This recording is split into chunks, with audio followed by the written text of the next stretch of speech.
اللہ فرماتے ہیں وَكَيْفَ تَكْفُرُونَ، اور کس طرح سے تم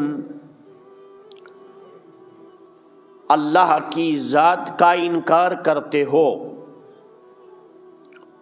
وَأَنْتُمْ تُتْلَى عَلَيْكُمْ آیات اللہ،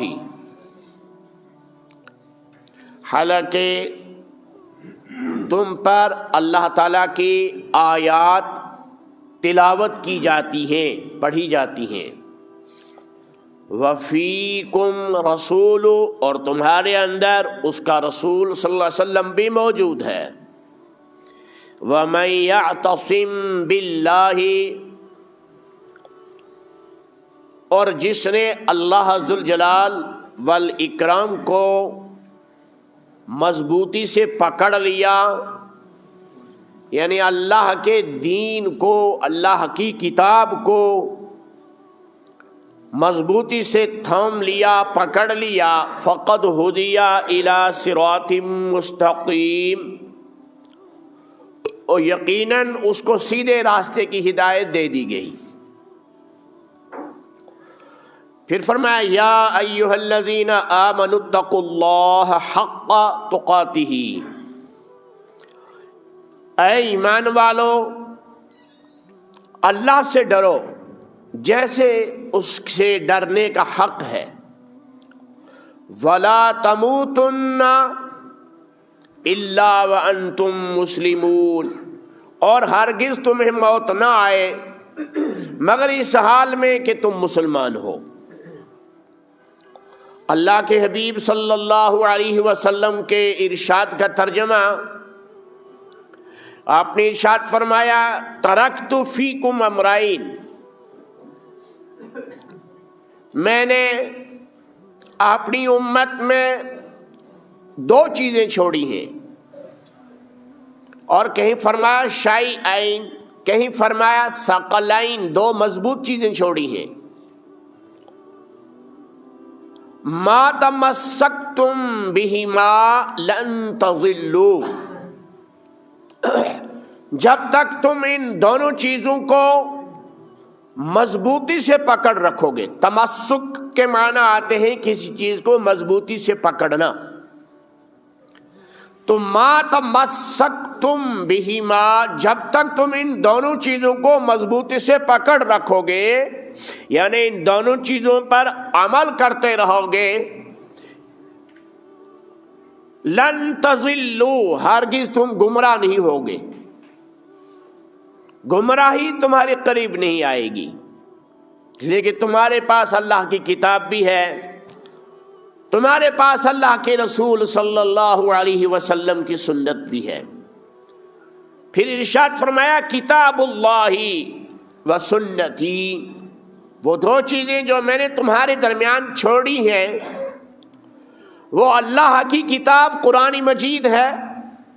اور اللہ کے رسول صلی اللہ علیہ وسلم کا مبارک طریقہ ہے۔ یہ مختصر سا آیات بینات کا ترجمہ اور حدیث مبارکہ کا ترجمہ تھا۔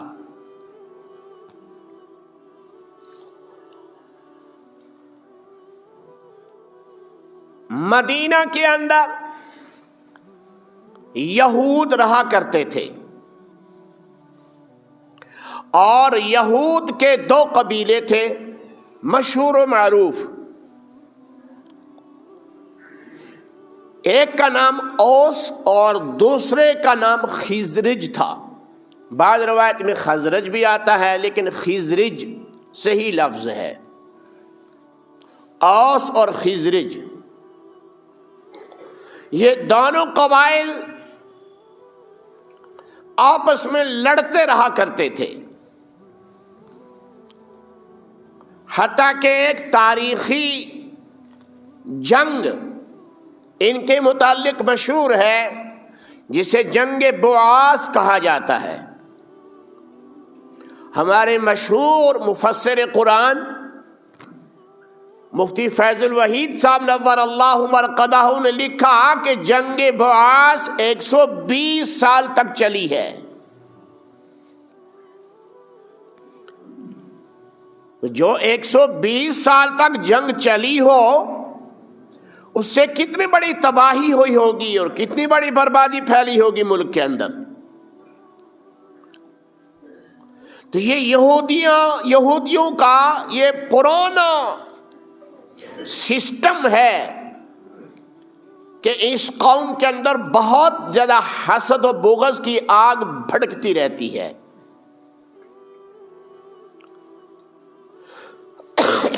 مدینہ میں اسلام آیا اور صحابہ کرام رضوان اللہ تعالی علیہم اجمعین نے مدینے میں اسلام پھیلایا. آپ صلی اللہ علیہ وسلم کے مدینہ طیبہ آنے سے قبل، ہجرت فرمانے سے قبل، بیشتر مدینہ طیبہ کا حصہ جو ہے وہ حلقہ بگوش اسلام ہو چکا تھا اور اسلام کے چرچے گھر گھر تھے. اسلام کی حقانیت اور اسلام کا نور گھر گھر پہنچا ہوا تھا مدینہ کے اندر، اور قرآن کریم کی تلاوت، قرآن کریم کی آیات پڑھ پڑھ کر یہودی سنا کرتے تھے. یہودیوں کو یہ یقین تھا کہ آخری پیغمبر، آخری رسول جو آئے گا،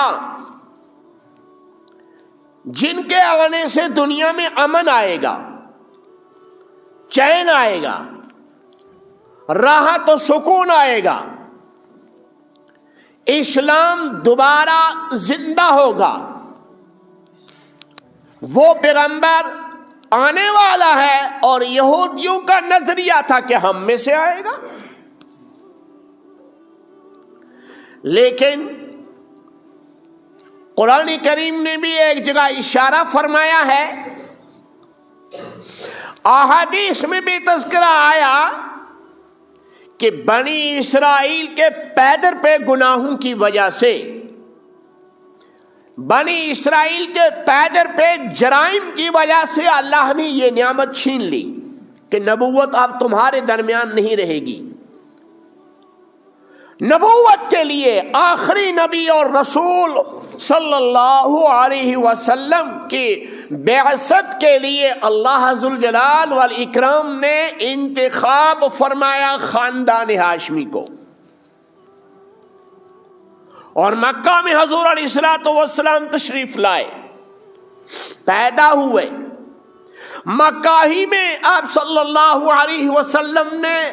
نبوت اور رسالت کا اعلان فرمایا.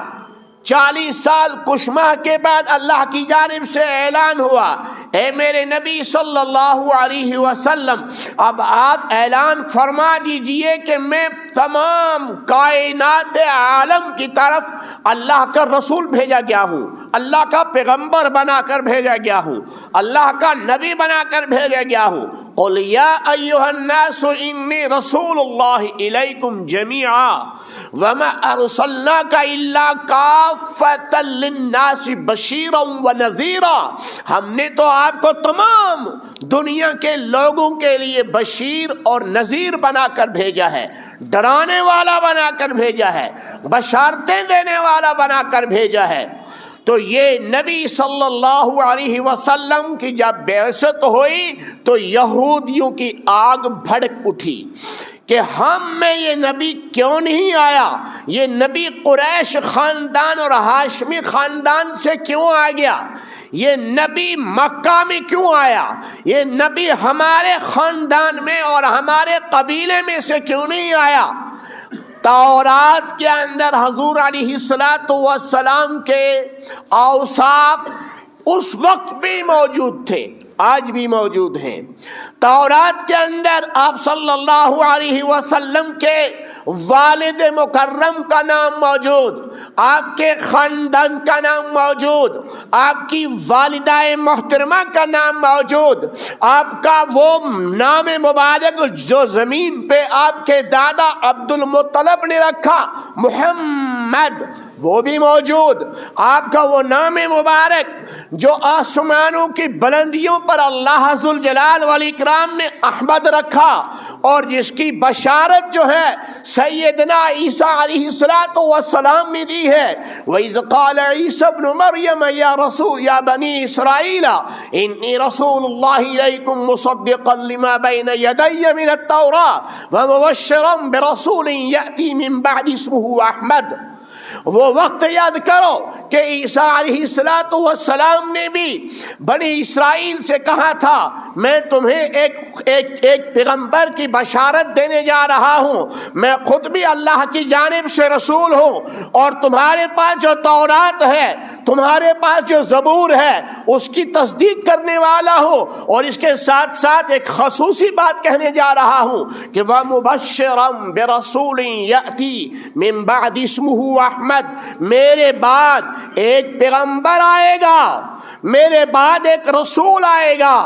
اور اس کا نام ہوگا احمد۔ وہ احمد کون ہے؟ جناب محمد الرسول اللہ صلی اللہ علیہ وسلم۔ ہمارے نبی کے دو نام پیدائشی، ایک نام محمد اور ایک نام احمد، اور اس کے علاوہ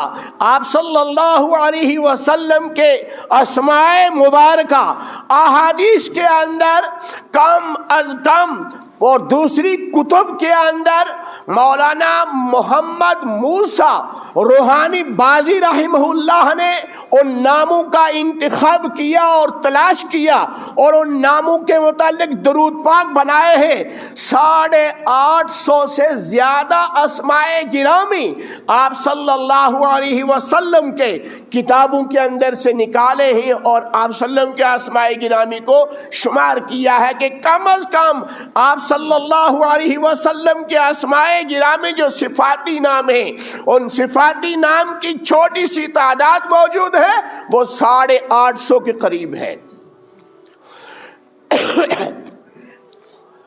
تو آپ صلی اللہ علیہ وسلم کی علامات موجود تھیں، لیکن اس کے باوجود بھی یہودی آپ صلی اللہ علیہ وسلم کو اللہ کا نبی ماننے کے لیے تیار نہیں ہے، بنی اسرائیل آپ کو اللہ کا آخری رسول ماننے کے لیے تیار نہیں ہے۔ قرآن کہہ رہا ہے وَكَيْفَ تَكْفُرُونَ وَأَنْتُمْ تُتْلَى عَلَيْكُمْ آيَاتُ اللَّهِ، تم کیسے انکار کرتے ہو، تم کس طریقے سے انکار کی جرت کرتے ہو؟ تم اپنی آنکھوں سے دیکھ رہے ہو اور محمد الرسول اللہ صلی اللہ علیہ وسلم کو اپنے اندر موجود دیکھتے ہو، تمہارے پاس آمنہ کا لال موجود ہے، تمہارے پاس محمد الرسول اللہ صلی اللہ علیہ وسلم موجود ہیں، وفیکم رسول، اور تم اللہ کی آیات کی تلاوت بھی کرتے ہو، یعنی تورات بھی پڑھتے ہو، انجیل بھی پڑھتے ہو، زبور بھی پڑھتے ہو، اور پھر قرآن مقدس کی آیات کی تلاوت بھی کرتے ہو، اور اس کے باوجود تمہاری حق درمی کا یہ عالم ہے کہ تم ایک بدیہی چیز کا اس قدر انکار کر رہے ہو کہ نہیں، یہ نہیں ہو سکتا۔ وَكَيْفَ تَكْفُرُونَ وَأَنْتُمْ تُتْلَى عَلَيْكُمْ آيَاتُ اللَّهِ، تم اللہ کا انکار کیسے کرتے ہو، اللہ کے رسول کا انکار کیسے کرتے ہو؟ وَأَنْتُمْ تُتْلَى عَلَيْكُمْ آيَاتُ اللَّهِ، حالانکہ تم اللہ کی آیات کی تلاوت بھی کرتے ہو، وَفِيكُمْ رَسُولُ، اور تمہارے اندر خود اس کا رسول، تمہارے درمیان خود اس کے پیغمبر محمد الرسول اللہ صلی اللہ علیہ وسلم موجود ہیں۔ علامہ ابو الحیان غرناطی رحمہ اللہ کے حوالے سے حضرت مفتی فیض الوحید صاحب نور اللہ مرقدہ نے لکھا، اور دوسرے مفسرین کے حوالے سے مولانا خالد سیف اللہ رحمانی نے لکھا کہ اس وقت تو آپ صلی اللہ علیہ وسلم کی ذات گرامی صحابہ کے اندر موجود تھی، اور قرآن نے کہا وفیکم رسول، تمہارے اندر اللہ کا رسول موجود ہے۔ یہ آیت آج کل کے اس طبقہ کے لیے بھی ہے، اور اس طبقہ کے اوپر بھی یہ آیت لاگو ہوتی ہے جو حقائق کو تسلیم نہ کرتا ہو، جو اللہ کے نبی کی نبوت کو تسلیم نہ کرتا ہو، جو اللہ کی کتاب کو تسلیم نہ کرتا ہو، تو آج وفیکم رسولہ کی جگہ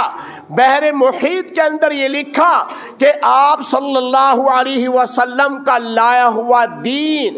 آپ صلی اللہ علیہ وسلم کی مبارک سنت، آپ صلی اللہ علیہ وسلم کا مبارک طریقہ جو ہے یہ آج بھی امت کے اندر موجود ہے، اور لوگوں سے یہ کہا جا رہا ہے، آج کے لوگوں سے بھی، کہ وَكَيْفَ تَكْفُرُونَ وَأَنْتُمْ تُتْلَى عَلَيْكُمْ آیَاتُ اللَّهِ، تم اللہ کی ذات کا کیسے انکار کرتے ہو، تم اللہ کے پیغمبر کا کیسے انکار کرتے ہو، وَأَنْتُمْ تُتْلَى عَلَيْكُمْ آیَاتُ اللَّهِ، جبکہ تم اللہ کی آیات کی تلاوت بھی کرتے ہو، وَفِيكُمْ رَسُولٌ، اور تمہارے درمیان رسول موجود ہے، یعنی تمہارے درمیان رسول اکرم صلی اللہ علیہ وسلم کی معنوی زندگی سنت کا ہر جز موجود ہے۔ اور یاد رکھیو وَمَن يَعْتَصِم بِاللَّهِ، جس نے اللہ ذوالجلال والاکرام کا راستہ مضبوطی سے پکڑ لیا، اعتصام کے معنی بھی مضبوطی کے آتے ہیں، مضبوطی سے پکڑنے کے آتے ہیں، مضبوطی سے رکھنے کے آتے ہیں۔ وَمَن يَعْتَصِم بِاللَّهِ، اور جس نے اللہ ذوالجلال والاکرام کو اعتصام کر لیا، کیا مطلب؟ اللہ ذوالجلال والاکرام کے کتاب کو اور اللہ کے بھیجے ہوئے دین اسلام کو مضبوطی سے پکڑ لیا، اپنی زندگی میں داخل کر لیا، فقد ہدی الی صراط مستقیم، اس آدمی کو اللہ نے سیدھے راستے کی طرف ہدایت دے دی ہے، وہی سیدھے راستے پر چلنے والا ہے، اور وہی سیدھے راستے پر چل رہا ہے، اس کی اتباع میں جو چلے گا وہ بھی سیدھے راستے پہ ہی چلنے والا ہے۔ دوسری آیت میں فرمایا کہ یا ایھا الذین آمنوا اتقوا اللہ حق تقاته، اے ایمان والو اللہ سے ڈرتے رہو، اللہ کا خوف کرو، رات کا عالم آتا ہے، دن کا اجالا آتا ہے، کمائی کا موقع آتا ہے یا کوئی اور موقع آتا ہے، ہر موقع پہ اللہ کا خوف رکھو، ہر موقع پہ اللہ سے ڈرتے رہو، حق تقاتی ہی، جیسے کہ اللہ سے ڈرنے کا حق ہے۔ ٹھیک، علامہ قرطبی رحمہ اللہ کے حوالے سے بھی حضرت مفتی صاحب علی رحمہ نے لکھا اس آیت کے حاشیے میں کہ علامہ قرطبی رحمہ اللہ فرماتے ہیں کہ اللہ سے ڈرنے کا حق کیسے ادا ہو سکتا ہے؟ اللہ سے ڈرنے کا جو کما حق ہو، اللہ سے ڈرنے کا حق ہے، وہ کیسے ادا ہو سکتا ہے؟ وہ تو کسی سے ادا نہیں ہو سکتا ہے۔ دوسری جگہ قرآن مجید نے ارشاد فرمایا سورۃ التغابن کے اندر، فاتقوا اللہ ما استطعتم، جتنی تمہارے اندر اللہ سے ڈرنے کی طاقت ہے، اللہ سے ڈرنے کی صلاحیت ہے، اللہ سے ڈرنے کا جو انداز ہے، اسی انداز کو لے کر چلو، اسی انداز پر اللہ کا تقوی اختیار کرو۔ فاتقوا اللہ ما استطعتم، فرمایا یا ایھا الذین آمنوا اتقوا اللہ حق تقاته، اس آیت کی تفسیر فاتقوا اللہ ما استطعتم بیان کی، اور فرمایا ولا تموتن الا وانتم مسلمون، تمہیں ہرگز موت نہ آئے، ہرگز تمہیں موت نہ آئے۔ کس پر موت نہ آئے؟ تمہیں موت نہ آئے شراب نوشی پہ، تمہیں موت نہ آئے رشوت ستانی پہ، تمہیں موت نہ آئے زناکاری اور بدکاری کے اڈے پہ، تمہیں موت نہ آئے کسی گناہ کے اڈے پہ، تمہیں موت نہ آئے کسی برائی کے کرتے ہوئے، تمہیں موت نہ آئے کسی گناہ کے کام پر، تمہیں موت نہ آئے کسی برے کام پر۔ ولا تموتن الا وانتم مسلمون، تمہیں موت آئے اس حالت میں کہ تم مسلمان ہو، تمہارے دل کے اندر اللہ کا خوف ہو، تمہاری زبان پر کلمہ طیبہ لا الہ الا اللہ محمد الرسول اللہ صلی اللہ علیہ وسلم جاری ہو، تمہارا دماغ، تمہارے ذہن تمہارا دماغ قرآن کریم کی طرف لگا ہو، دین کی طرف لگا ہو، رسول پاک صلی اللہ علیہ وسلم کے مبارک طریقہ کی طرف لگا ہو۔ اس لیے ہمیں چاہیے، یہ آیت ہمیں بتلا رہی ہے، یہ آیت اپنا مفہوم مختصر مفہوم ہمیں بتلا رہی ہے کہ اپنی زندگی کے اندر اللہ کے احکامات کو اور اللہ کے رسول صلی اللہ علیہ وسلم کے احکامات کو داخل کر کے آپ نے زندگی گزارو اور اسی پر تمہاری موت آنی چاہیے۔ خدا کرے کہ ہمیں صحیح سمجھ عطا فرمائے، اور جب ہمارا خاتمہ ہو، ہمارا خاتمہ اسلام پر ہو، ہمارا خاتمہ ایمان پر ہو۔ وآخر دعوانا ان الحمد للہ رب العالمین۔